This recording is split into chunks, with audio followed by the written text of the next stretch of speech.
बिस्मिल्लाहिर्रहमानिर्रहीम, अस्सलाम वालेकुम। हमारा आज का टॉपिक है व्हाट इज डिस्प्यूट रेजोल्यूशन। ये मुमकिन नहीं है कि आप एक ऑर्गेनाइजेशन में काम कर रहे हैं और आपका किसी से डिस्प्यूट नहीं हुआ, या दो डिपार्टमेंट्स जो हैं उनका आपस में डिस्प्यूट नहीं हुआ। तो ये रूटीन की चीज है। यहां क्वेश्चन ये है कि हम इसको किस तरह एड्रेस करते हैं। Dispute resolution is a method of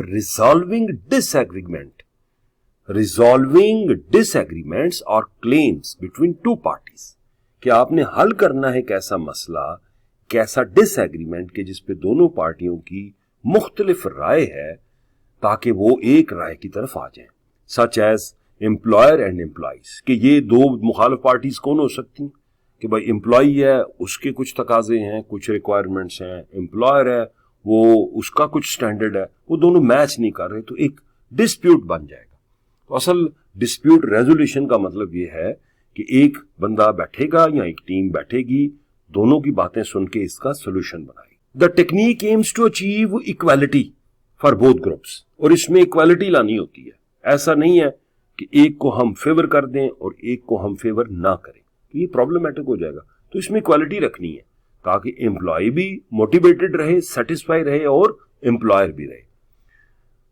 For both groups and reach an agreement through consensus. Consensus means कि डिस्कशन, बहस, मुज़ाकरा, उसके बाद जाके आपने फाइनल होना है, which is usually initiated by a third party. तो इसको मैं दोबारा बोलता हूं कि आपने इक्वालिटी कायम रखनी है दोनों ग्रुप्स में। तमाम चीजें दोनों ग्रुप्स की डिस्कशन के बाद फाइनल होंगी, और ये जो सारा प्रोसेस है वो कौन करेगा? थर्ड पार्टी करेगी।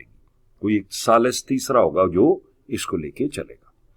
अच्छा जी, इसमें हो क्या सकता है डिस्प्यूट रेजोल्यूशन में? वेज डिमांड्स, कि भाई मेरी सैलरी बढ़ा दें, इन्फ्लेशन बढ़ गई है, तो मैं शायद 2 साल से या 3 साल से काम कर रहा हूं, तो मुझे इंक्रीज नहीं मिला, तो मेरी वेज बढ़ा दें, या मेरी परफॉर्मेंस बढ़ गई है तो मेरी वेज बढ़ा दें। इस पर डिस्प्यूट हो सकता है। अनफेयर लेबर प्रैक्टिसेस है कि ऐसा काम हो रहा है जो लेबर के साथ नहीं होना चाहिए। ओके, ओवर टाइम नहीं मिल रहा, या मिसाल के तौर पे हेल्थ के इश्यूज कोई जनरेट हो रहे हैं, उस पर कोई एक्शन नहीं हो रहा, तो ये अनफेयर मीन्स हो गए। फिर जनाब पॉलिटिकल इंटरफेरेंस, कि एक ऐसी पोजीशन है जिसपे आपको मेरिट पे किसी को लेके आना है, तो पॉलिटिकली आप किसी को ले आए तो फिर डिस्प्यूट बन जाएगा। कोई कहेगा जी कि मेरा तो राइट बनता है कि मैं इस सीट पे आऊं क्योंकि मेरा एक्सपीरियंस भी है और मेरे पास क्वालिफिकेशन भी है, तो आपने किसी और बंदे को रख लिया है जो कि पॉलिटिकली स्ट्रांग है, तो इस पर डिस्प्यूट हो सकता है। फिर यूनियन राइवलरी है कि दो यूनियन के ग्रुप आपस में लड़ पड़े, और कई अदर फैक्टर्स जो होते हैं देखे जा सकते हैं, और ये सारे फैक्टर्स जो हैं ये मिलके डिस्प्यूट क्रिएट करते हैं, और हम इधर उसको हल करने का प्लान बना रहे हैं। और वो मैंने क्या बताया है, इक्वालिटी आपने रखनी है, दोनों ग्रुप्स को सुनना है, और एक थर्ड पार्टी बैठेगी जो इस मैटर को सॉल्व करेगी। डिस्प्यूट रेजोल्यूशन का सबसे पहला मेथड है कलेक्टिव बार्गेनिंग, कि बैठ जाएं, डिस्कस करें, अपनी एविडेंस दें, अपनी बात करें, अगले को बताएं कि मैं ये चाह रहा हूं, और सेकंड पार्टी को मौका दें कि वो जवाब दे कि वो क्या कह रहा है। इसे कहते हैं कलेक्टिव बार्गेनिंग, डिस्कशन करना। फिर जनाब कोड ऑफ डिसिप्लिन, कंपनी कह सकती है कि जो इंक्रीमेंट है या जो सैलरी का जंप है वो इतनी देर बाद मिलेगा, तो वो कोड ऑफ डिसिप्लिन है, तो उससे पहले हम नहीं दे सकते। तो ये कन्विंस कराना एम्प्लॉय को कि ये चीज आप उस वक्त डिमांड कर सकते हैं जब टाइम आएगा, लाइक 1 ईयर, तो ये चीज बावर करवानी। फिर जनाब ग्रीवियंस प्रोसीजर, एक बंदा कहता है जी कि मैं तो बड़ा गमजदा हो गया हूं और मेरे साथ जुल्म हो गया है, तो कंपनियों ने उसका भी एक प्रोसीजर बनाया हुआ है, इसे कहते हैं ग्रीवियंस प्रोसीजर।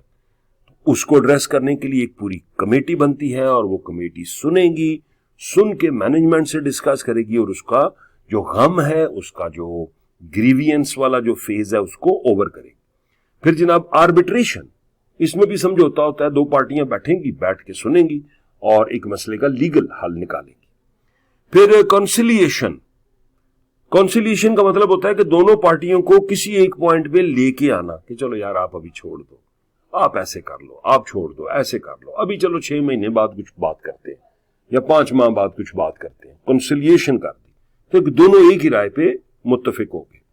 फिर जनाब एडजुडिकेशन आ गई, ठीक है जी, ये भी आपका एक लीगल मेथड होता है जिसमें आप मैटर को सॉल्व करते हैं। और फाइनली कंसल्टेटिव मशीनरी, कंसल्टेंट्स हैं, बैठे हैं, वो एक्टिवेट हो गए हैं, उन्होंने डिस्प्यूट को समझा है कि ये किस लेवल का डिस्प्यूट है, माइनर है कि मेजर है, उन दोनों को सामने रखते हुए वो एक डिसीजन लेते हैं। Thank you very much. मुझे उम्मीद है कि आज का कॉन्सेप्ट आपको समझ आया होगा। सब्सक्राइब और लाइक करना ना भूलें। शुक्रिया। अल्लाह हाफ़िज़।